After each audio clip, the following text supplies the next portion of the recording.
അധ്യക്ഷൻ N K Muneer Sahib, പ്രമേയം വരുന്ന വഴി എന്ന പുസ്തകം പ്രകാശനം ചെയ്ത ബഹുമാനപ്പെട്ട കൈതപ്രൻ സാർ, പുസ്തകം ഏറ്റുവാങ്ങിയ പ്രദീപ് സാർ, ഈ പുസ്തകത്തിന് പ്രൗഢമായ ഒരു അവതാരിക എഴുതി തന്ന ഡോക്ടർ അഫ്സത്ത് ഖാദർകുട്ടി അവർകളെ, എൻ്റെ പ്രിയപ്പെട്ട സുഹൃത്തുക്കളെ, ഒരിക്കലും മനസ്സിൽ കാണാത്ത അത്ര വലിയൊരു വിജയമായി ഇത് മാറിയതിൽ നിങ്ങൾക്ക് ഏവർക്കും എൻ്റെ നന്ദി ഞാൻ എനിക്ക് വേണ്ടിയിട്ടും വലിയ ബുക്സിന് വേണ്ടിയിട്ടും പ്രകടിപ്പിക്കുകയാണ്. ആദ്യമായിട്ട് പുസ്തകത്തിനെ പറ്റി പറയുകയാണെങ്കിൽ ഇതിൽ ആകെ 9 അധ്യായങ്ങളാണുള്ളത്. അതിൽ 6 എണ്ണം ഡോക്ടർ ജെയ്സൺ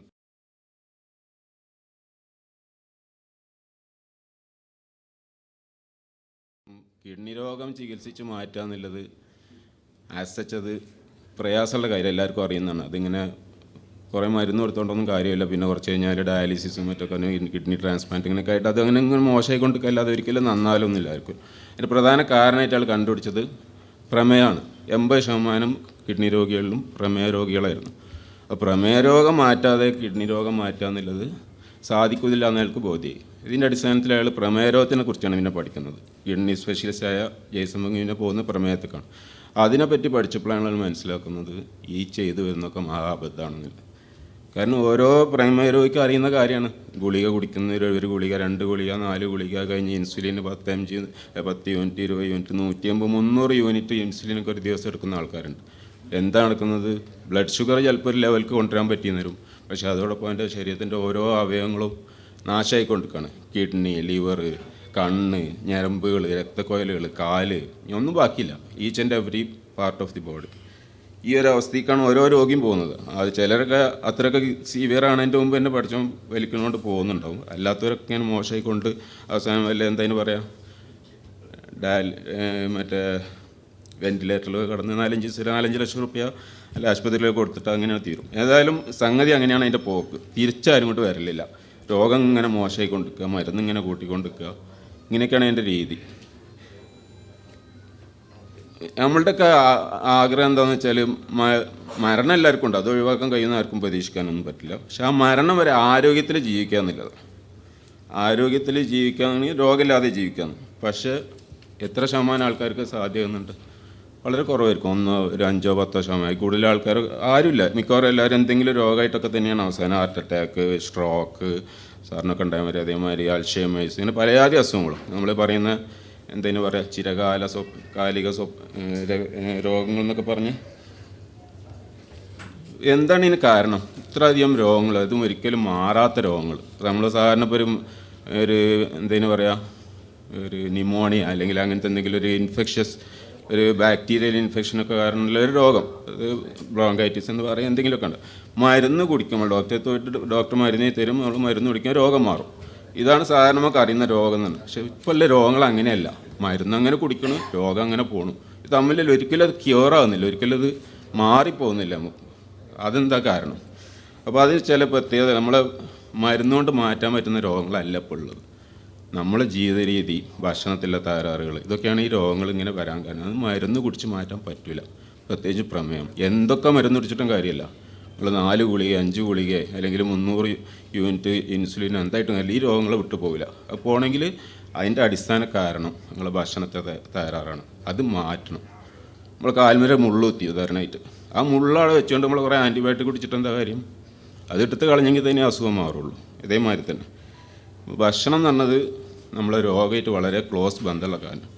ഡയറ്ററി ഇൻ്റർവെൻഷൻ എന്നൊക്കെ പറയുന്നത്, അതായത് ഇപ്പോൾ നമ്മളെ പഴയ ഒരു ആളുടെ എന്താണ് ഹിപ്പോക്രാറ്റസ്, എല്ലാവർക്കും അറിയുന്നതാണ്. വൈദ്യശാസ്ത്ര മേഖല അറിയപ്പെടുന്നൊരു കക്ഷിയാണ്. BC 460 ജീവിച്ചിരുന്നത് മൂപ്പര് പറയുന്നത് എന്താ വെച്ചാൽ നിങ്ങളെ ഭക്ഷണം തന്നെയാണ് മരുന്ന്. മാത്രമല്ല രോഗിയായിരിക്കുമ്പോൾ ഭക്ഷണം കഴിക്കാമെന്ന് പറഞ്ഞാൽ രോഗത്തിന് ഊട്ടുന്നതിന് തുല്യമാണ്. രോഗം വർദ്ധിക്കും. പിന്നെ പൊതുവെ നമ്മൾ കേൾക്കുന്ന പ്രകൃതിശാസ്ത്രം അല്ല പ്രകൃതി ചികിത്സൻ്റെയും മറ്റേ ആയുർവേദിക്കിൻ്റെ ആൾക്കാർ പറയുന്നത് എന്താ വെച്ചാൽ ഭക്ഷണം കുറക്കുക. എന്നാൽ ഏകഭക്ഷി യോഗി, ദ്വിഭക്ഷി ഭോഗി, ത്രിഭക്ഷി രോഗി എന്നാണ്. അവിടെയും പറയുന്ന ഭക്ഷണം കൂടുന്നതാണ് പ്രശ്നം ഉണ്ടാക്കുന്നത്, രോഗം ഉണ്ടാക്കണമെന്ന്. ഖുറാനിൽ പറയുന്നുണ്ട് അതേമാതിരി തന്നെ. നിങ്ങൾക്ക് ഹലാലായതും എന്ന് പറഞ്ഞാൽ അനുവദനീയമായതും നല്ലതുമായ ഭക്ഷണം കഴിക്കുക, പക്ഷേ അമിതമാകരുത്.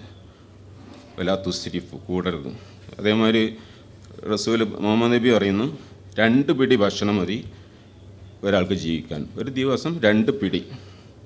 ഏറ്റവും കൂടിയാൽ വയറിൻ്റെ 1/3 ഭാഗം. മറ്റൊരു സമയത്ത് അദ്ദേഹം പറഞ്ഞു, വേറെ സന്ദർഭത്തിൽ പറഞ്ഞു, സർവ്വ രോഗങ്ങളുടെ ഉത്ഭവം വയറിൽ നിന്നാണ്. എല്ലാ രോഗങ്ങളുടെയും ചികിത്സ വ്രതമാണ്, നോമ്പ് വൽക്കലാണ്. നോമ്പ് പറ്റാൻ എല്ലാ രോഗവും മാറുന്നു. അന്നത് നമുക്ക് അത്ര ബോധ്യമായിട്ടില്ല, പക്ഷെ ഇപ്പോൾ കാര്യങ്ങൾ അങ്ങോട്ടാണ് വരുന്നത്. ഏകദേശം ചുരുക്കത്തിൽ അമിതവും ഇടതടവില്ലാത്തതുമായ ഭക്ഷണം എന്ന് പറഞ്ഞാൽ അളവ് കൂടിയത് മാത്രമല്ല പ്രശ്നം, ഇൻ്റർവെല്ലില്ല. ഇപ്പോൾ രാവിലെ കട്ടൻ ചായയും ബിസ്ക്കറ്റും കഴിച്ച് 8 മണിയാകുമ്പോഴത്തേന് എന്തെങ്കിലും പറയുക വെള്ളപ്പം പുട്ട് കഴിഞ്ഞ് 10 മണിക്ക് ഹോട്ടലിലോ പറഞ്ഞ് പോയിട്ട് അത് 12 മണിയാകുമ്പോഴത്തേന് വളർച്ച ചോറ് 3 മണി 4 മണിയാകുമ്പോഴത്തേന് ചായയും കടിയും ഇങ്ങനെ തുടങ്ങിയിട്ട് 8 10 പ്രാവശ്യമൊക്കെയാണ് ഒരാൾ ഭക്ഷണം കഴിക്കുന്നത്. ഈ ഭക്ഷണം കഴിക്കുന്ന സമയത്തുള്ള പ്രശ്നം എന്ന് വെച്ചാൽ ഇൻസുലിൻ ഇങ്ങനെ കൂടും. ഈ ഇൻസുലിൻ കൂടുന്നതിനനുസരിച്ച് നമ്മളെ രക്തത്തിലുള്ള ഗ്ലൂക്കോസ്, ഈ ഗ്ലൂക്കോസ് നമ്മളെ ഭക്ഷണത്തിൽ നിന്ന് വരുന്നതാണ്. ഈ ഗ്ലൂക്കോസ് ചെറിയൊരംശം നമ്മളെ സെല്ലുകൾക്കൊക്കെ എനർജി ആയിട്ട് ഉപയോഗിക്കും. ബാക്കിയുള്ളത് ഈ ഇൻസുലിൻ്റെ പ്രവർത്തനം കാരണം കരളിൽ പോയിട്ട് ഡെപ്പോസിറ്റ് വരും, ഗ്ലൈക്കോജൻ എന്നും പറഞ്ഞിട്ട്. ഈ ഗ്ലൈക്കോജൻ ഒരളവ് വരെ കരളിൽ കൊള്ളുള്ളൂ. അതൊരു കുറേയും കൂടി എന്തെങ്കിലും പറയുക, കുറച്ചും കൂടി വോളിയം കൂടിയ സാധനം. അപ്പോൾ ഓവറായിട്ട് ഗ്ലൈക്കോജൻ കരളിൽ വന്നു കഴിഞ്ഞാൽ അടുത്ത പ്രോസസ്സ് ഡിനോവോ ലിപ്പോജനീസ് എന്ന് പറഞ്ഞാൽ കൊഴുപ്പാക്കി മാറ്റി സാധനം. നമ്മൾ ഈ കമ്പ്യൂട്ടറിൻ്റെ ഇതിലൊക്കെ അറിയണമല്ലോ, കോമ്പാക്റ്റ് ചെയ്യുന്നുണ്ട്. ഈ സാധനം എടുത്ത് ഞെക്കി ഇതാക്കിയിട്ട് ഒരു 8-1 10 കേട്ട് ചുരുക്കി കഴിഞ്ഞാൽ വളരെ വോളിയം കുറയും, ഡെൻസിറ്റി കൂടിയിട്ട് ആ ഒരു ഫോമിലാണ് പിന്നെ അത് ഡെപ്പോസിറ്റ് ആകുന്നത്. കരളിൽ ഈ ഫാറ്റ് ഇങ്ങനെ ഡെപ്പോസിറ്റ് ആക്കുന്നത് കാരണം അതാണ്, വോളിയം കുറക്കാൻ വേണ്ടിയിട്ട്. ഓക്കെ, അതും വലിയ കുഴപ്പമില്ല. കാരണം എന്താ വെച്ചാൽ പണ്ടൊക്കെ ആൾക്കാരുടെ ജീവിതം എന്ന് പറഞ്ഞാൽ ഒരു ദിവസം ഇപ്പോൾ എന്തെങ്കിലും ഇപ്പം തുടക്കം, മനുഷ്യൻ്റെ ജീവിതത്തിൻ്റെ തുടക്കം എന്ന് പറഞ്ഞാൽ ഗുഹാമനുഷ്യരൊക്കെ ആയിട്ട് നമുക്കറിയാം, വേട്ടയാടി നടന്നിന കാലം. ഒരു ദിവസം എല്ലാവരും കൂടി കൂട്ടിയിട്ട് വല്ല എന്തെങ്കിലും പറയാം, വല്ല മാനിനെ കാട്ടിനെയൊക്കെ വേട്ടയാടും, എല്ലാവരും കൂടി തിന്നും, വയറരച്ച് തിന്നും, എന്നിട്ട് പിന്നെ ഏത് ഗുഹയിൽ പോയി കിടന്നുറങ്ങും. വേറൊന്നും ചെയ്യില്ല, ഒരു പണിയെടുക്കില്ല. ഒരു 3-4 ദിവസമൊക്കെ ഈ തിന്ന ഭക്ഷണത്തിൻ്റെ ഭാഗമായിട്ടിൻ്റെ ഒരു ഡെപ്പോസിറ്റ് ഉണ്ടാവും, കൊഴുപ്പ്. അത് മതി അവന് പിന്നെ ഉപയോഗിക്കാൻ. അതാണ് ഈ ഗ്ലൈക്കോജൻ്റെയും ഫാറ്റിൻ്റെയൊക്കെ ഉദ്ദേശം. പഠിച്ചവൻ അങ്ങനെ അത് ഉണ്ടാക്കിയിട്ടില്ല. ഒരു 3-4 ദിവസമൊന്നും ഭക്ഷണം കഴിച്ചിട്ടില്ലെങ്കിൽ ഒന്നും പറ്റില്ല ആൾക്ക്. ആ അവസ്ഥയിൽ ഫാറ്റെല്ലാം തിരിച്ചു വന്ന് ഗ്ലൂക്കോസും ഗ്ലിസറോളും കീറ്റോൺസൊക്കെ ആയിട്ട് ഉപയോഗിച്ച് നമുക്ക് ജീവിക്കാം. അപ്പോഴേക്കിനും ഒരു 4-5 ദിവസം കഴിഞ്ഞിട്ടുണ്ടാവും. വീണ്ടും എല്ലാവരും കൂടി നീച്ച് പിടിച്ച് വന്നു. കാരണം ഗുഹയിലാണ് നിൽക്കുക. കാരണം പുറത്തുനിന്ന് വല്ല കടുവയോ കൂലിയൊക്കെ പിടിച്ചുകൊണ്ട് പോകുമല്ലോ, ആ ഗുഹേൻ്റെ വാതിലൊക്കെ അടച്ചിട്ട് കിടന്നുറങ്ങും. 4-5 ദിവസം കഴിഞ്ഞിട്ട് നല്ല വിശപ്പ് കൊടുക്കുന്ന സമയത്ത് ഇവർ എണീറ്റിട്ട് തുറന്ന് അടുത്തതിനെ പിടിക്കും, വല്ല മാനോ കാട്ടിയോ എന്താ തിന്നാൻ പറ്റുന്ന സ്ഥാനത്ത്. ഈ ഒരു രീതിയുണ്ട്. അതിന് കണക്കാക്കിയിട്ടുള്ളൊരു ജീനാണ് നമുക്കുള്ളത്. പക്ഷെ ഇന്നത്തെ സ്ഥിതി അതല്ലല്ലോ. നമുക്ക് പറഞ്ഞ മാതിരി 6 ദിവസത്തിലൊരു ഭക്ഷണം എന്നുള്ളതിന് പകരം ഒരു ദിവസത്തിൽ 12 ഭക്ഷണമായി. എന്ന് പറഞ്ഞാൽ ഈ ഇൻസുലിൻ്റെ അളവ് ഒരിക്കലും ബ്ലഡിൽ നിന്ന് കുറയുന്നില്ല. എന്ന് പറഞ്ഞാൽ കോൺസ്റ്റൻ്റായിട്ട് കൺസിസ്റ്റൻ്റായിട്ട് ഇൻസുലിൻ വർദ്ധിക്കുന്നതും കൺസിസ്റ്റൻ്റായിട്ട് ഫാറ്റ് ഡെപ്പോസിറ്റ് ഉണ്ടാണ്. ഈ ഫാറ്റ് ഇങ്ങനെ കരളിൽ നിറഞ്ഞു കഴിഞ്ഞാൽ അതിനൊരു ലിമിറ്റ്. നമ്മളൊരു ബലൂൺ ഊതി അങ്ങോട്ട് വീർപ്പിച്ച് കഴിഞ്ഞാൽ അത് ഫുള്ള് വീർത്തി കഴിഞ്ഞാൽ പിന്നെ അങ്ങോട്ട് ഊതാൻ കഴിയില്ല. എന്ന് പറഞ്ഞാൽ പ്രഷർ ഒരുപാട് കൂടുതൽ ഉപയോഗിക്കേണ്ടി വരും. ഈ അവസ്ഥയാണ് ബ്ലഡിൽ നിന്ന് പിന്നെ എക്സസ് വരുന്ന ഗ്ലൂക്കോസിന് അങ്ങോട്ട് കൊണ്ടുപോകാൻ പറ്റാത്തൊരവസ്ഥ കരളിലുണ്ടാവും. ഇപ്പോഴാണ് ബ്ലഡിൽ ഗ്ലൂക്കോസ് കൂടിയിട്ട് നമുക്ക് ഡയബറ്റിക്കാന്നൊക്കെ പറയുന്നത്. അതിന് മരുന്നുകൾ കൊടുക്കുമ്പോൾ ഇതേ സംഗതി തന്നെയാണ്. ഈ ഇൻസുലിൻ വർദ്ധിപ്പിക്കുമ്പോൾ ഇതേമാതിരി കരളിനകത്ത് ഡെപ്പോസിറ്റ് കൂടും. അതിൻ്റെ ഫലമായിട്ട് കൂടുതൽ ഗ്ലൂക്കോസാണ് ചെല്ലാൻ പറ്റാതെ ഇൻസുലിൻ റെസിസ്റ്റൻസ് ഉണ്ടാവും. ഇതിൻ്റെ ഫലമായിട്ട് പാൻക്രിയാസിൽ നിന്ന് കൂടുതൽ ഇൻസുലിൻ ഉണ്ടാവും. എന്ന് പറഞ്ഞാൽ ഒരു വിഷ്യസ് സർക്കിൾ. ഇൻസുലിൻ കൂടുതലുണ്ടാവുന്നു, കൂടുതൽ ഫാറ്റ് ഉണ്ടാവുന്നു. ഈ ഫാറ്റ് കൂടുന്നതിനനുസരിച്ച് ഇൻസുലിൻ റെസിസ്റ്റൻസ് കൂടുന്നു. വീണ്ടും ഇൻസുലിൻ റെസിസ്റ്റൻസ് കവർ ചെയ്യാൻ വേണ്ടിയിട്ട് കൂടുതൽ ഇൻസുലിൻ ഉണ്ടാക്കണം. ഇതിൻ്റെ ഭാഗമാണ് ഓരോരുത്തരും ഡയബറ്റിക്കാണ്. നമ്മൾ മരുന്നുകൾ കൊടുക്കുമ്പോൾ ഈ ചക്രം ഒന്നും കൂടി സ്പീഡ് കൂടുക ചെയ്യുന്നത്, അല്ലാതെ രോഗം മാറല്ല ചെയ്യുന്നത്. കൂടുതൽ വഷളാണ്. നമ്മൾ ചെയ്യുന്ന ചികിത്സ എന്ന് പറഞ്ഞാൽ ബ്ലഡിനകത്തില്ല, രക്തത്തിനകത്തില്ല ഗ്ലൂക്കോസിനെ കുറക്കാമെന്നില്ലാണ്. ഇത് കുറച്ചിട്ട് എവിടേക്കാണ് കൊണ്ടുപോകണം? പുറത്ത് വിടല്ല ചെയ്യുന്നത്. പുറത്ത് വിടുകയാണെങ്കിലും ഓക്കെ. ഈ മരുന്നുകൾ ഇൻസുലിൻ ആയാലും ഗ്ലിമപ്രൈഡ് ആയാലും എന്തായാലും ചെയ്യുന്നത് എക്സസ് ആയിട്ടുള്ള ഗ്ലൂക്കോസിനെ കരളിനകത്ത് കൊണ്ടിട്ട് ഡെപ്പോസിറ്റ് ചെയ്യണം. എന്നാൽ ശരീരത്തിനകത്തിൽ മറ്റ് അഡിപ്പോസ് ടിഷ്യൂസ്, കരൾ, ഇങ്ങനത്തെ സ്ഥലങ്ങളിലൊക്കെയാണ് കൊഴുപ്പ് നിക്ഷേപം വരുന്നത്. ഈ സ്ഥലത്തൊക്കെ ഈ കൊഴുപ്പിനെ നിക്ഷേപിച്ചിട്ട് ഇത് ഓവറായി കഴിഞ്ഞാൽ ഈ ഗ്ലൂക്കോസും ഫാറ്റെല്ലാം ശരീരത്തിൽ ഓവറായി കഴിഞ്ഞാൽ ബ്ലഡിൽ ഗ്ലൂക്കോസ് കൂടിയാൽ അപകടമെന്ന് അറിയാത്ത ഒരാളുമില്ല. എല്ലാ ഡോക്ടർമാർക്കും അറിയാം, രോഗികൾക്കും അറിയാം, മനുഷ്യർക്കും അറിയാം. പക്ഷേ ഈ സാധനം എടുക്കാൻ പോകുന്നത് പുറത്തേക്ക് പോകുന്നില്ലല്ലോ. നമ്മളെ ശരീരത്തിൻ്റെ മറ്റ് സെല്ലുകൾക്കാണ് ഇത് പോകുന്നത്. അവിടെ ഇത് കുഴപ്പമുണ്ടാക്കുന്ന ആലോചിക്കാൻ ആർക്കും പ്രയാസം വരുന്നില്ലോ. ബ്ലഡിൽ കുഴപ്പമുണ്ടാക്കുന്നൊരു സാധനം ശരീരത്തിൻ്റെ എല്ലാ അവയവങ്ങളിലും കുഴപ്പമുണ്ടാക്കും. ഈ കുഴപ്പമാണ് നമ്മളെ കാല് മുറിച്ച് കളയേണ്ടി വരുന്നത്, കണ്ണിൻ്റെ കാഴ്ച കളയുന്നത്, കിഡ്നി പോകണം, ലിവർ പോകണം, ഞരമ്പുകളൊക്കെ തളർന്നു പോകണം, സ്പർശന ശക്തി ഇല്ലാതെയാണ്, മുറിയേറ്റിയാൽ അറിയാത്ത അവസ്ഥ. രക്തക്കോയിൽ കേട് വന്നിട്ട് രക്തോട്ടം നിൽക്കുന്ന പലയിടത്തും പറഞ്ഞ മാതിരി ആംബ്യൂട്ടേഷൻ വരുന്നു എന്ന് പറഞ്ഞാൽ രക്തത്തിലെ ഗ്ലൂക്കോസിനെ ശരീരത്തിൽ മറ്റ് ഭാഗങ്ങളിലേക്ക് നീക്കുന്ന പണി മാത്രമാണ് മരുന്നുകൾ ചെയ്യുന്നത്. ഈ ഗ്ലൂക്കോസിനെ ശരീരത്തിൻ്റെ പുറത്തേക്ക് കൊണ്ടുപോകണം പണിയെടുക്കുന്ന ഒരു മരുന്നിപ്പല്ല. ഒരു എന്തോ ഒരു സാധനം ഇപ്പോൾ ഇറങ്ങിയിരുന്നു, അത് നിരോധിച്ചും ചെയ്തു, മൂത്രത്തിൽ കൂടെ പുറത്ത് കളയുന്നത്. അപ്പോൾ അതാണ് ചുരുക്കത്തിലുള്ള അവസ്ഥ. ഈ അവസ്ഥയിൽ നമ്മൾ പിന്നെയും ഇത് വർദ്ധിപ്പിക്കാമെന്നല്ലാതെ എന്തായാലും പറയും രോഗം മാറിപ്പോണില്ല. പകരം എന്താ നമ്മൾ ചെയ്യേണ്ടത്? നമ്മൾ ചെയ്യേണ്ടത് ഈ ഗ്ലൂക്കോസിനെ പുറത്ത് കളയാൻ വേണ്ടത്. ആ ഗ്ലൂക്കോസിനെ പുറത്ത് കളയാനുള്ള മാർഗം ആദ്യമായിട്ട് ചെയ്യേണ്ടത് ഗ്ലൂക്കോസ് കഴിക്കാക്കാന്നില്ലാണ് എല്ലാവർക്കും അറിയണം. എക്സസ് ആയിട്ടുള്ള ഈ ഗ്ലൂക്കോസ് നമ്മൾ നിർത്തണം. എല്ലാം ഗ്ലൂക്കോസ് എന്ന് പറഞ്ഞാൽ ചോദിക്കാൻ പറഞ്ഞു. അപ്പോൾ ഇനി ക്ലാസ് വേറെ എടുക്കണില്ല, അതിലാണ് തീർക്കണം, സമയമില്ലാത്തതുകൊണ്ട്. അപ്പോൾ എന്താ സംഭവിച്ചാൽ ഗ്ലൂക്കോസിൻ്റെ അളവ് കുറക്കണം. എവിടുന്ന്? ബ്ലഡ് എന്നല്ല കുറക്കേണ്ടത്, നമ്മളെ ശരീരത്തിന് ഈ സാധനം ഇല്ലാതെയാക്കണം.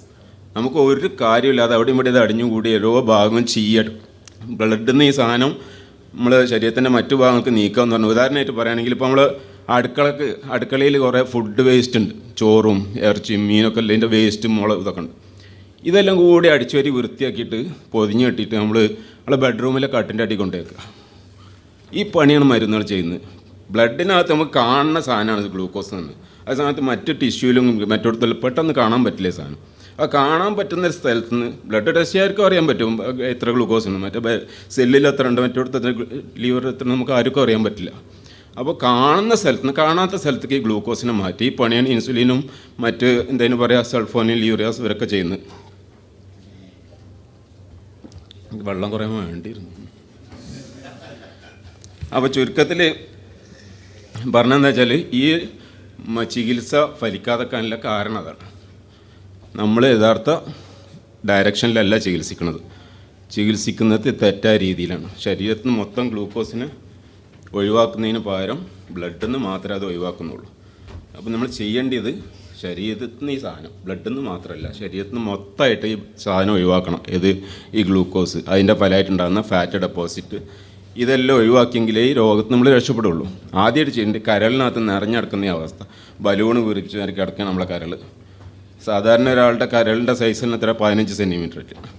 ഇത് കരളിനകത്ത് നിറഞ്ഞ് 25-30 സെൻറ്റിമീറ്ററൊക്കെ നീളം വരുന്നുണ്ട്. അപ്പോൾ ആദ്യമായിട്ട് ഒരു രോഗിക്ക് പ്രമേയ രോഗിയാണതിൻ്റെ മുമ്പ് ഉണ്ടാകുന്ന സാധനമാണ് ഫാറ്റി ലിവർ. എന്നാൽ ലിവറിനകത്ത് കൊഴുപ്പ് എന്നറിയുന്ന അവസ്ഥ. അത് സ്കാൻ ചെയ്താലും മിക്കവാറും അറിയാൻ പറ്റും. അപ്പോൾ അറിയാൻ പറ്റും ഒരു 5 കൊല്ലം കൊണ്ട് അല്ലെങ്കിൽ 10 കൊല്ലം കൊണ്ടെല്ലാം ഡയബറ്റിക് ആവുമെന്നൊക്കെ അറിയാൻ പറ്റുവാണെങ്കിൽ. അപ്പോൾ ഈ കൊഴുപ്പ് കത്തിച്ച് കളയണം. അതിന് 2 പണികൾ. ഒന്ന്, ആദ്യമായിട്ട് ചെയ്യേണ്ടത് അഡീഷണലായിട്ട് ഇനി പുതിയതായിട്ട് ഗ്ലൂക്കോസ് എടുക്കാക്കുക.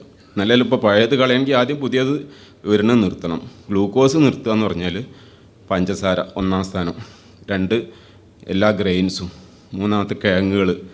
ഈ 3 സാധനങ്ങളാണ് മെയിനായിട്ട് നമ്മൾ ബ്ലഡിനകത്തും ശരീരത്തിനകത്തും ഗ്ലൂക്കോസ് കൂടും. ഈ 3 നിർത്തുകയാണെങ്കിൽ പുതിയതായിട്ട് അഡീഷണലായിട്ട് ഗ്ലൂക്കോസൊന്നും വരുന്നില്ല. ഇനിയുള്ളത് അവിടെ ആൾറെഡി ഉള്ള ഡെപ്പോസിറ്റുകളാണ്. നമ്മൾ ഒരുപാട് കാലം കഴിച്ചുണ്ടാക്കിയ കുറേ ഡെപ്പോസിറ്റ്. അത് കരളിൽ നിറഞ്ഞെടുക്കുന്നുണ്ട്. ഇതിൻ്റെ ഭാഗമായിട്ട് തന്നെ കരളിലെ എക്സസ് ഉള്ളത് ശരീരത്തിൻ്റെ മറ്റു ഭാഗങ്ങളിലേക്ക് ട്രാൻസ്പോർട്ട് ചെയ്ത് പോയി പാങ്ക്രിയാസിനകത്ത് കിടക്കുന്നുണ്ട്. പാങ്ക്രിയാസിനകത്ത് ഈ ഫാറ്റ് കിടക്കുന്നതുകൊണ്ടാണ് പാങ്ക്രിയാസിനകത്തിലെ ബീറ്റാ സെല്ലുകളുടെ ഫങ്ഷൻ മോശം കാരണം. അങ്ങനെയാണ് ആവശ്യമുള്ള സമയത്ത് ഇൻസുലിൻ വരാതെക്കാനില്ല. അപ്പോൾ ഈ ഫാറ്റുകളെല്ലാം എടുത്ത് കളയണം. അതിന് ഒറ്റ മാർഗ്ഗമുള്ളൂ. ഈ 12 നേരം ഭക്ഷണം കഴിക്കണം നിർത്തിയിട്ട് പഴയ സ്റ്റൈലിലേക്ക് മാറാൻ പറ്റുമെങ്കിൽ 2-3 ദിവസം കൂടുമ്പോൾ ഒരു നേരം ഭക്ഷണം കഴിക്കുന്ന അവസ്ഥയ്ക്ക് വരാൻ പറ്റിയാൽ ആരെ കൊണ്ട് കഴിയില്ല. കഴിയാത്ത സംഗതി തന്നെ ഞാൻ പറയുന്നത്. പക്ഷേ കഴിയുന്നൊരു കാര്യമുണ്ട്. അതായത് നമ്മൾ രാവിലത്തെ ബ്രേക്ക്ഫാസ്റ്റ്, രാവിലെ നീറ്റോടണം തന്നെ പത്തിരിയും പൊട്ടും തിന്നണം. ആ പരിപാടി നിർത്തിയാൽ തന്നെ രാത്രി ഒരു 7 മണി കഴിഞ്ഞാൽ ഭക്ഷണം കഴിക്കണ്ടെന്ന് നോക്കുക. രാവിലെ 7 മണി വരെ സ്വാഭാവികമായിട്ട് ആരും ഭക്ഷണം കഴിക്കില്ല, കിടന്നുറങ്ങില്ല, പ്രശ്നം 12 മണിക്കൂർ. അത് കഴിഞ്ഞ് ഒരു 6 മണിക്കൂറും കൂടി ഒരു ഉച്ചയ്ക്ക് 1 മണി വരെ നമുക്ക് ബ്രേക്ക്ഫാസ്റ്റ് നീട്ടിക്കൊണ്ടായാൽ, ബ്രേക്ക്ഫാസ്റ്റ് രാവിലെ കഴിക്കണം എന്ന് ആരും പറഞ്ഞിട്ടില്ലല്ലോ. ഫാസ്റ്റ് ബ്രേക്ക് ചെയ്യണ പരിപാടിയാണ് ബ്രേക്ക്ഫാസ്റ്റ് ഉച്ചയ്ക്ക് കഴിക്കുക. ആ ഒരു 18 മണിക്കൂർ സമയത്തേക്ക് ഭക്ഷണം കഴിക്കരുത്. പക്ഷേ വെള്ളം കുടിച്ചോ, ഇഷ്ടംപോലെ വെള്ളം കുടിച്ചോ, കാപ്പി കുടിച്ചോ, ചായ കുടിച്ചോ, സൂപ്പ് കുടിച്ചോ, അതിനൊന്നും കുഴപ്പമില്ല. ഇനിയിപ്പം കൊഴുപ്പിൻ്റെ കുറവില്ല ആൾക്കാരാണെങ്കിൽ, ശരീരം മെലിഞ്ഞ ആൾക്കാരൊക്കെ ആണെങ്കിൽ വേറൊരു മാർഗ്ഗമുണ്ട്. നല്ല കട്ടൻ കാപ്പിക്കകത്ത് ഒരു സ്പൂണ് ബട്ടർ, ഒരു സ്പൂണ് വെളിച്ചെണ്ണ ഇട്ട് നല്ല മിക്സ് ചെയ്ത് പതപ്പിച്ച് നമ്മൾ മറ്റേ ലാറ്റൊക്കെ കഴിക്കുന്നതിനെ കുടിച്ചാൽ മതി. ഒരു കുഴപ്പമില്ല. നമുക്ക് വൈകുന്നേരം വരെ അതിന് ഭക്ഷണത്തിൻ്റെ ആവശ്യം ഉണ്ടാവില്ല, വിശപ്പുണ്ടാവില്ല, ഒന്നും ഉണ്ടാവില്ല. ബട്ടർ ഇല്ല സർ, വെണ്ണ അത് ഉപ്പിടാത്ത നമ്മൾ അമൂലിൻ്റെയൊക്കെ നീല പാക്കറ്റ് കിട്ടും ഉപ്പില്ല, അതൊരു സ്പൂണ്, ഒരു സ്പൂൺ ശുദ്ധമായ വെളിച്ചെണ്ണ, നമ്മൾ ഇവരെ കമ്പനിക്കാരത് കയറ്റുമെങ്കിൽ വീട്ടിലൊക്കെ തേങ്ങ കാട്ടണ വെളിച്ചെണ്ണ, ശുദ്ധമായ വെളിച്ചെണ്ണ ഒരു സ്പൂണ്, ശുദ്ധമായ ബട്ടർ ഒരു സ്പൂണ്, ഉപ്പില്ലാത്ത ഇത് നല്ല നല്ല കട്ടൻ കാപ്പിയിൽ ഒരു സ്പൂണ്, ഇത് രണ്ടും ചേർത്തിട്ട് രാവിലെ കുടിച്ച് കഴിഞ്ഞാൽ പിന്നെ സാറിന് ഭക്ഷണം കഴിച്ചോളണമെന്നും ഉണ്ടാവില്ല, വിശപ്പും ഉണ്ടാവില്ല, ഫുള്ള് ഊർജ്ജം ഉണ്ടാവും. അതിൻ്റെ പേര് തന്നെ ബുള്ളറ്റ് പ്രൂഫ് കോഫി എന്നാണ്. BPC അത് അറിയുന്ന സാധനമാണ്, നിങ്ങൾ നെറ്റിലൊക്കെ അടിച്ചു നോക്കിയാൽ കിട്ടും, പുതിയതൊന്നുമല്ല. അപ്പം നമ്മൾ അതൊരു മാർഗം. ഭക്ഷണം കുറക്കുക എന്നില്ലാണ് പ്രശ്നം. മുനിസൈനൊക്കെയുള്ള മെയിൻ വീക്ക്നെസ് ഭക്ഷണമെന്ന് എനിക്കറിയാം. രണ്ടാമത്തത് ഭക്ഷണത്തിൻ്റെ അളവ് മൊത്തം കുറക്കുക. അതിൽ തന്നെ കാർബോഹൈഡ്രേറ്റ് എന്ന് പറയുമ്പോൾ ഇതൊക്കെ വരും, ഗ്രെയിൻസ്, മറ്റേ എന്തെങ്കിലും പറയുക കിഴങ്ങുകൾ, ശുദ്ധമായ ഷുഗർ, ഫ്രൂട്ട്സ് കഴിക്കാൻ പാടില്ല എന്ന് പറയുമ്പോൾ ഞെട്ടണ്ട. ഫ്രൂട്ട്സിൽ അത്രയധികം ഫ്രക്ടോസ് എന്ന സാധനമാണ്. ഈ ഫ്രക്ടോസ് എന്നാൽ ഇതിന് ഇൻസുലിനും വേണ്ട ഈ സാധനത്തിൽ. ഇപ്പം നേരെ പോയിട്ട് കരളിനകത്താണ് പോയിട്ട് ഡെപ്പോസിറ്റ് ഫാറ്റ് ഉണ്ടാക്കണം. അപ്പോൾ കഴിഞ്ഞിടത്തോളം ഫ്രൂട്ട്സ് ഒരുപാട് കഴിക്കുകയാണെങ്കിൽ തന്നെ കയ്യിൽ നിന്നും മധുരം കുറഞ്ഞ സാധനങ്ങളുണ്ടാവും. മറ്റേ സ്ട്രോബെറി അല്ലെ ബട്ടർ ഫ്രൂട്ട് ഇങ്ങനത്തെ സാധനങ്ങളൊക്കെ വലിയ മധുരമുള്ള കഴിക്കുക.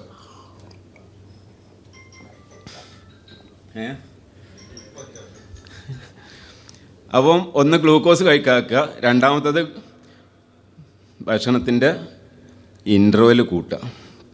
അതിനാണ് ഇൻ്റർമീഡിയൻറ്റ് ഫാസ്റ്റിംഗ് എന്ന് പറയുന്നത്. എന്നാൽ കണ്ടിന്യൂസ് ആയിട്ട് വ്രതം അനുഷ്ഠിക്കണം എന്നല്ല. നമ്മൾ സാധാരണ 12 മണിക്കൂർ എല്ലാവരും നോർമലായിട്ട് ഫാസ്റ്റിംഗ് ആണ്. അതൊരു 18 മണിക്കൂറാക്കുക. ഇനി ഒരാൾക്കത് 24 മണിക്കൂറാക്കാൻ പറ്റിയാൽ എന്ന് പറഞ്ഞാൽ വൈകുന്നേരം 7 മണിക്ക് ഭക്ഷണം കഴിക്കുക, പിറ്റേന്ന് വൈകുന്നേരം 7 മണി വരേക്ക് ഭക്ഷണമായിട്ട് കഴിക്കുക. ഇതൊന്നും ഇപ്പം സന്തോഷനോടായിട്ട് പറഞ്ഞല്ലോ കേട്ടോ, ഒങ്ങ ചെറുക്കണ കണ്ടിട്ട്. നല്ല ഡയബറ്റിക്കായ ആൾക്കാരോടാണ് പറയണത്. ഇൻസുലിൻ കുത്തി ഗുളിക കുത്തിയിട്ടൊന്നും ഇത് പാകത്തിനാകാത്ത ആൾക്കാരോടാണ് പറയണത്. ഓലെ എന്ത് പറഞ്ഞാലും കേൾക്കും.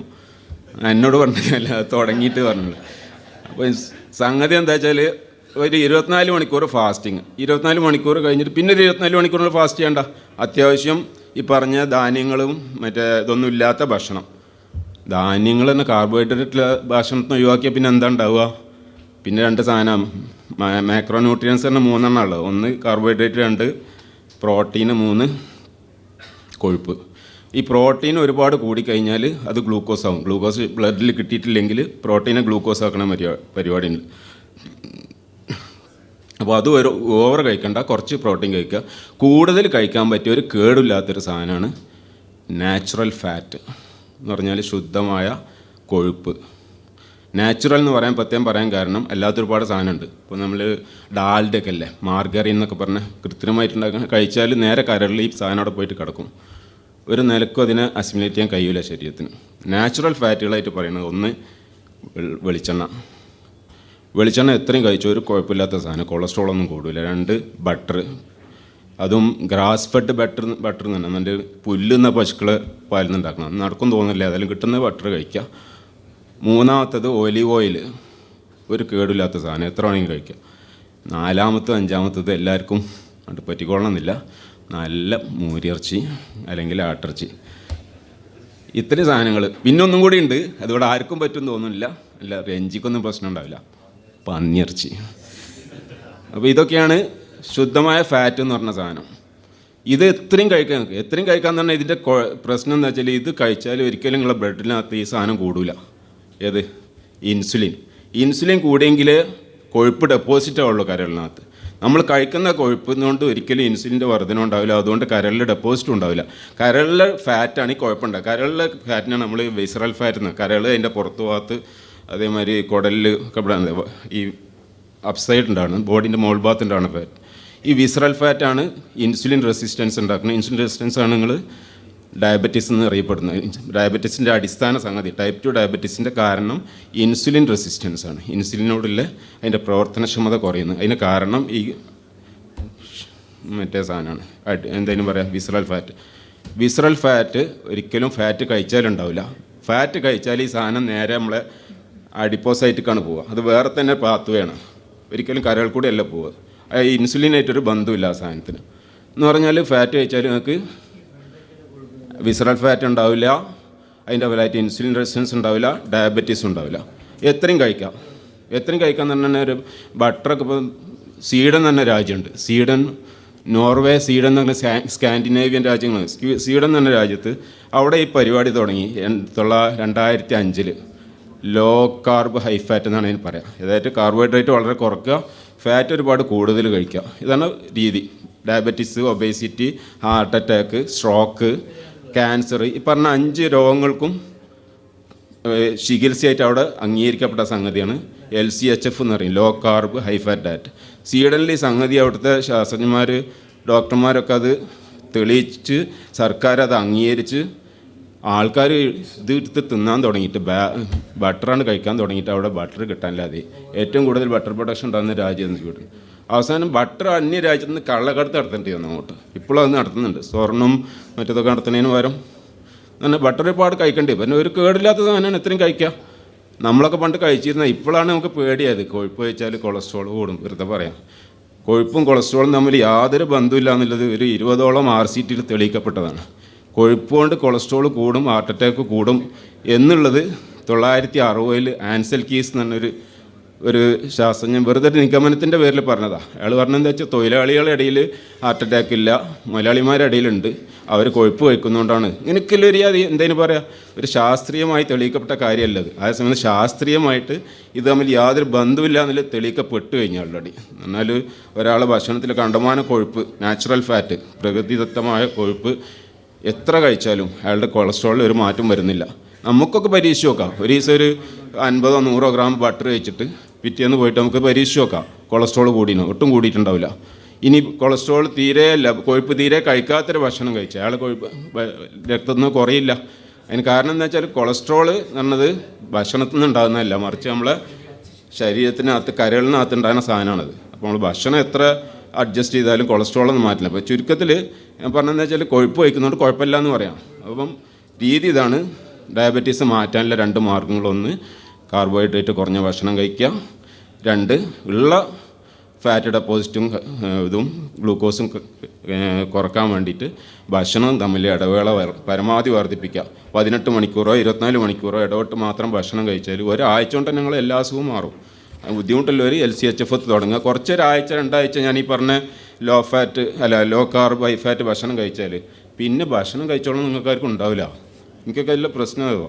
രാവിലെ കഴിച്ചാൽ കട്ടൻ ചായ അടിച്ചാൽ മതി, വൈകുന്നേരം ആയാലും ഭക്ഷണം കഴിക്കാൻ തോന്നുന്നത്. കാരണം നമ്മളെന്താ സംഭവം എന്ന് വെച്ചാൽ നമ്മൾ ആൾറെഡി അവിടെ എല്ലാം ഡെപ്പോസിറ്റ് ഉണ്ട്, കൊഴുപ്പ് കരളിനകത്തില്ല, അത് പുറത്തേക്കൊണ്ട് വരും. ഭക്ഷണത്തിൽ നമ്മൾ ഗ്ലൂക്കോസ് ഇല്ലെങ്കിൽ ശരീരത്തിനെപ്പോഴും എനർജി വേണമല്ലോ. ആൾറെഡി ഡെപ്പോസിറ്റ് ഇല്ല, കരളിലെ ഡെപ്പോസിറ്റില്ല, ഫാറ്റെല്ലാം കൂടി ബ്ലഡ് കേട് ഗ്ലിസറോളും കീറ്റോൺസായിട്ട് വന്ന് പിന്നെ മൂപ്പരാണ് പിന്നെ നമ്മൾ ഇന്ധനം. പുറത്തുനിന്ന് ഗ്ലൂക്കോസിൻ്റെ ആവശ്യം വരുന്നില്ല. ഈ ഡെപ്പോസിറ്റ് പറഞ്ഞാൽ ഒരു കൊല്ലത്തിനവിടെ ഉണ്ട് ആൾറെഡി. ഒരു കൊല്ലം ഒരു ഭക്ഷണം കഴിക്കാതെ ജീവിച്ചാലും മരിക്കില്ല. ഇറോം ഷർമിളനെ പറ്റി കേട്ടില്ല നിങ്ങൾ? എത്ര ദിവസം ആകുമ്പോഴത്തേക്കും അങ്ങനെ കടന്നൊരു ഭക്ഷണം കഴിക്കാതെ 388 ദിവസം യാതൊരു ഭക്ഷണം കഴിക്കാതെ വെള്ളം കുടിച്ച് മാത്രം ജീവിച്ച റെക്കോർഡുണ്ടല്ലോ. അത്ര അത്യാവശ്യമുള്ള സാധനമല്ല ഭക്ഷണം. ഇത് വല്ലപ്പോഴൊക്കെ മതി. ഇത് ആൾക്കാർ എത്ര കഴിക്കുന്നത്, ഒരു കണക്കുമില്ലാതെ കഴിക്കുക. എന്തായാലും അതിൻ്റെ റിയാക്ഷൻ ഉണ്ടാവും. ഒരു ഭക്ഷണം കഴിക്കാതെ ജീവിക്കാൻ പറ്റിയ ഒരു പ്രകൃതത്തിലെ പഠിച്ചോണ്ടാക്കും. ഒരു ഭക്ഷണം തന്നെ വല്ലപ്പോഴും എന്തെങ്കിലും കഴിച്ചാൽ മതി, നമുക്ക് അത്ര അധികം വേണ്ട. ആ സ്ഥാനത്ത് ഇങ്ങനെ 24 മണിക്കൂറും കണ്ടിന്യൂസ് ആയിട്ട് കഴിക്കുക.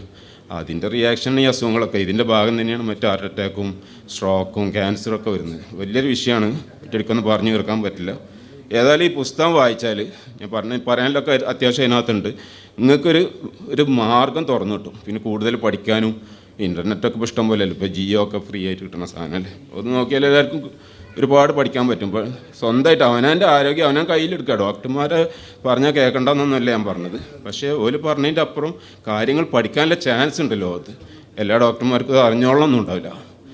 അപ്പോൾ പഠിച്ചിട്ട് നമുക്ക് ഷുഗർ മാറ്റാം, ഷുഗർ റിവേഴ്സ് ചെയ്യാൻ പറ്റും. എൻ്റെ കാര്യം പറയുകയാണെങ്കിൽ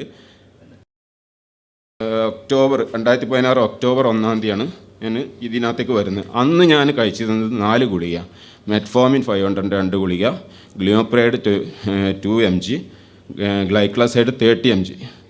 അന്നെൻ്റെ ഷുഗർ 178 ഫാസ്റ്റിങ്. ഈ ഷുഗർ പിന്നെയും കൂടുക, കാരണം അതിൻ്റെ ഒരാഴ്ച മുമ്പ് 168 പിന്നെ 1-ാം തീയതി 178. കൂടിക്കൊണ്ടിരിക്കുക. ഇനി അടുത്ത ഗുളിക കുടിക്കുക, അല്ലെങ്കിൽ ഇൻസുലിൻ കുത്തുക. ഈ 2 ഓപ്ഷനുള്ളൂ എനിക്ക്. ഗുളിക കൂട്ടാനില്ല, 4 ഗുളികയായി. അപ്പോഴാണ് എന്തോ ഒരു ഭാഗ്യത്തിന് ഇയാളെ ജെയ്സൺ ഫങ് എന്ന് പറഞ്ഞ ഡോക്ടറെ ഇത് കാണാനായിട്ട്.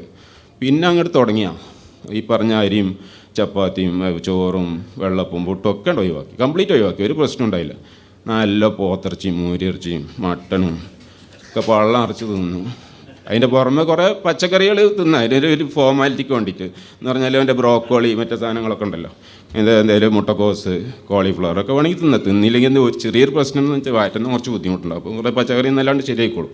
പിന്നെ വെള്ളം ഡീഹൈഡ്രേഷൻ വരും, മറ്റേ കാർബോഹൈഡ്രേറ്റ് പറ്റ ഒഴിവാക്കിയാൽ. അപ്പോൾ അതിന് കുറേ വെള്ളം കൂടുതൽ കുടിക്കണം, അത്രയൊക്കെ ഉള്ളൂ. ഇങ്ങനെ ചെയ്തൊരാഴ്ച കഴിഞ്ഞ് ബ്ലഡ് നോക്കിയപ്പോൾ 118 ഒറ്റടിക്കട്ടിയും. പിന്നെ ആരാധീമിൽ പിടിച്ച് കാക്കാൻ പറ്റുക. അപ്പോൾ 5 മാസമായി. ഇന്ന് ഞാൻ കഴിക്കുന്ന ഗുളിക പറഞ്ഞാൽ ഒരു 1 mg ഗ്ലിമോപ്രൈഡും 500 mg മെറ്റ്ഫോമിനും. മറ്റത് നിർത്തി, ഇത് 2 പകുതിയാക്കി. ഇന്ന് ടോട്ടൽ പറയുകയാണെങ്കിൽ 20% ഒക്കെ കുറഞ്ഞു. ഷുഗർ 106 ഇന്നലെ നോക്കി. ഇവനോട് അറിയാം, അവനെൻ്റെ ബ്ലഡ് നോക്കിയ ആൾ ഗൾഫ് ലാബ് പറഞ്ഞു, മുന്നേ തന്നെ ഇരുത്തിയതുകൊണ്ട്. അപ്പം ബാക്കിയെല്ലാം കുറഞ്ഞു. ട്രൈഗ്ലിസറൈഡ് 131 ഉണ്ടായിരുന്നു. ഏറ്റവും അപകടം പിടിച്ച സാധനം അതാണ്, നമ്മളെ ബ്ലഡിനകത്തുള്ള കൊഴുപ്പ്. അത് 109 ഇന്നലെ. പിന്നെ ഉണ്ടായിരുന്നത് HDL ആണ്, ഹൈ ഡെൻസിറ്റി ലിപ്പോപ്രോട്ടീൻ എന്ന് പറഞ്ഞാൽ. ഈ സാധനം കൂടുതൽ വേണം ബ്ലഡിൽ, അതിൻ്റെത് കുറവായിരുന്നു. 41 ഉള്ളപ്പോൾ 47 ഇന്നലെ. എല്ലാം പോസിറ്റീവായിട്ട്. വെയിറ്റ് 72 കിലോ ഉണ്ടായിന് ഒക്ടോബർ 1-ാം തീയതി. ഇന്ന് രാവിലെ നോക്കിയപ്പോൾ 64 ഉള്ളൂ, 8 കിലോ കുറഞ്ഞു കിട്ടി. പിന്നെ ഇതിനൊക്കെയാണെങ്കിൽ ഇമ്പോർട്ടൻ്റ് ആയിട്ട് ഞാൻ ആദ്യം പറഞ്ഞ വിസറൽ ഫാറ്റ്, കൊഴുപ്പ്, നമ്മളെ അടിവയറ്റിൽ കൊഴുപ്പ്, നമ്മളെ കുടവയർ പറഞ്ഞ സാധനം, അതാണ് എല്ലാത്തിൻ്റെ അടിസ്ഥാനം. അത് കുറഞ്ഞു. അതിപ്പോൾ 36 ഇഞ്ച് ഉണ്ടായിരുന്നത് ഇന്ന് നോക്കിയാൽ 3 ഇഞ്ച് കുറഞ്ഞു. മതി, ഒരുപാട് കൊഴുപ്പ് കുറഞ്ഞുണ്ടാവും അതിനകത്ത്. അപ്പോൾ ഇന്നിപ്പോൾ നിങ്ങൾക്കൊക്കെ വേണമെങ്കിൽ ചെയ്യാം. നിങ്ങൾ ഹൈറ്റ് എത്ര ഉണ്ടെന്ന് നോക്കുക, എളുപ്പമുള്ള പണിയാണ്. ഒരാൾ ഹൈറ്റ് ഇപ്പോൾ 170 സെൻറ്റിമീറ്ററാണ്. ഈ പൊക്കളുടെ മുകളിൽ ഇവിടെ നിന്ന് ടൈപ്പ് പിടിച്ച് അളന്നാൽ മതി. 170 സെൻറ്റിമീറ്ററിലുള്ള തന്നെ 85 സെൻറ്റിമീറ്ററാണ് എൻ്റെ വയറിൻ്റെ അളവെന്നുണ്ടെങ്കിൽ അത് സേഫാണ്. അതിൻ്റെ മുകളിൽ ഓരോ സെൻറ്റിമീറ്ററും ഈ പറഞ്ഞ വിസറൽ ഫാറ്റാണ്. സെൻട്രൽ ഒബീസിറ്റി എന്ന് പറഞ്ഞാൽ കുടവയർ, ഇവനാണ് ഡയബറ്റീസ് കൊണ്ടുവരുന്നത്. ഇത് വഴിക്ക് തന്നെയാണ് ഹാർട്ട് അറ്റാക്ക്, സ്ട്രോക്ക്, ക്യാൻസർ, ഇതെല്ലാം ഒരൊറ്റ സോഴ്സിൽ നിന്ന് വരുന്നതാണ്. ഈ പറഞ്ഞ കുടവയർ. ഈ കുടവയർ ഇല്ലാതാക്കി ഈ പറഞ്ഞ അസുഖങ്ങളൊക്കെ ഇല്ലാതെയാവും. അങ്ങനെയാണ് പുതിയ റിസർച്ചുകളൊക്കെ. അത് ഞാനും പറയുന്ന കാര്യങ്ങളല്ല, ഇതിനായിട്ട് ബന്ധപ്പെട്ട കുറേ കാര്യങ്ങൾ പുസ്തകങ്ങളുണ്ട്, വായിച്ചു നോക്കിയാൽ നിങ്ങൾക്ക് തന്നെ പുതിയ സോഴ്സസ് കണ്ടുപിടിക്കാൻ പറ്റും. അത് കഴിഞ്ഞ വിഷയം. അതിന് കൂടുതൽ പറഞ്ഞാൽ പിന്നെ ബുക്കിന് ചിലവില്ലാതെയോ, പിന്നെ എല്ലാവരും ഒന്ന് വാങ്ങി വായിച്ചാണ്. അപ്പോൾ ഞാനിപ്പോൾ ആ മൊത്തത്തിലായിരിക്കൊന്നും പോകുന്നില്ല. കഴിഞ്ഞ് ക്ലാസ് ഇനിയിപ്പോൾ വേറെ പുതിയതായിട്ട് എടുക്കണമില്ല, കാരണം ഞാൻ എന്നാലും ചോറിന് നേരം ഉണ്ടാവില്ല, അപ്പോൾ അതിലേക്ക് പോകേണ്ടത്. ഏതായാലും ഈ പരിപാടിയിൽ നമ്മളെ ക്ഷണം സ്വീകരിച്ചെത്തിയ നിങ്ങൾ ഓരോരുത്തർക്കും അങ്ങേയറ്റത്ത് നന്ദിയുണ്ട്. കാരണം ഒരിക്കലും പ്രതീക്ഷിക്കാത്ത അത്രയും വലിയൊരു പാർട്ടിസിപ്പേഷൻ അതിനകത്ത് ഉണ്ടായത് ഓരോരുത്തർക്കും. അതോടൊപ്പം ബഹുമാനപ്പെട്ട കൈതപ്രം സാറിനും ബഹുമാനപ്പെട്ട പ്രദീപ് കുമാർ സാർ, മുനീർ സാർ. ഈ സാധനം ഞാൻ സത്യത്തിലിത് പബ്ലിഷ് ചെയ്യാൻ വേറെ വഴിക്ക് ആലോചിച്ച സമയത്ത് ഇതൊന്ന് റിലീസിങ് ഫംഗ്ഷന് ബുക്ക് റിലീസ് ചെയ്യാൻ വേണ്ടിയിട്ടാണ് മുനീർ സാഹിൻ്റെ അടുത്ത് പോയത്. മൂപ്പര് ഇത് വായിച്ചു നോക്കി പിറ്റേന്ന് തന്നെ വിളിച്ചോണ്ട് അത് വേറെ ആർക്കും കൊടുക്കണ്ട, അത് ഞങ്ങൾ തന്നെ ചെയ്യുന്നുണ്ടോ. ആയിക്കോട്ടെ കാരണം സന്തോഷം. ഒരു പൈസൻ്റെ മുടക്കില്ല. ഓല് പറഞ്ഞു മറ്റേ ഞാൻ പ്രിൻറ്റ് ചെയ്താണ്ട് ആരെ കൊണ്ടെങ്കിൽ പബ്ലിഷ് ചെയ്യാമെന്ന് വിചാരിച്ചത്. മുക്കാലിനൊന്നും മുടക്കില്ല, മൂപ്പര് പ്രിൻറ്റ് ചെയ്ത് പബ്ലിഷ് ചെയ്യുന്നുണ്ട്, അതുകൊണ്ട് ലാഭം. അതുകൊണ്ട് പിന്നെ അന്നത്തെ ചോറ് ഞാൻ എൻ്റെ വകയാക്കാമെന്ന് വിചാരിച്ചു. പിന്നെ ഒരു കാര്യം, ഇന്ന് തരുന്ന ഭക്ഷണം ഞാൻ പറഞ്ഞതിന് യാതൊരു നിലയ്ക്ക് യോജിക്കാത്ത സാധനമാണ്. ചിക്കൻ ബിരിയാണി ഉള്ളത്. പക്ഷെ അതിൻ്റെ കൂടെ ഒരു സാധനമുണ്ട്, ബീഫ് ഫ്രൈ ഉണ്ട്. ഞാനതേ തിന്നുള്ളൂ. അപ്പോൾ നല്ല പ്രമേയമുള്ളൊരു കയ്യെങ്കിൽ ആ ബിരിയാണി ഒഴിവാക്കിയിട്ട്, അത് ഇവിടെ കുറവില്ലോണ്ടല്ല പറയണത്, നല്ലതുണ്ട്. ബീഫ് ഫ്രൈ ആയിരിക്കും നല്ലത്. ഏതായാലും എല്ലാവർക്കും കൂടി ഒരിക്കൽ കൂടി നന്ദി പറഞ്ഞുകൊണ്ട് നിർത്തുന്നു.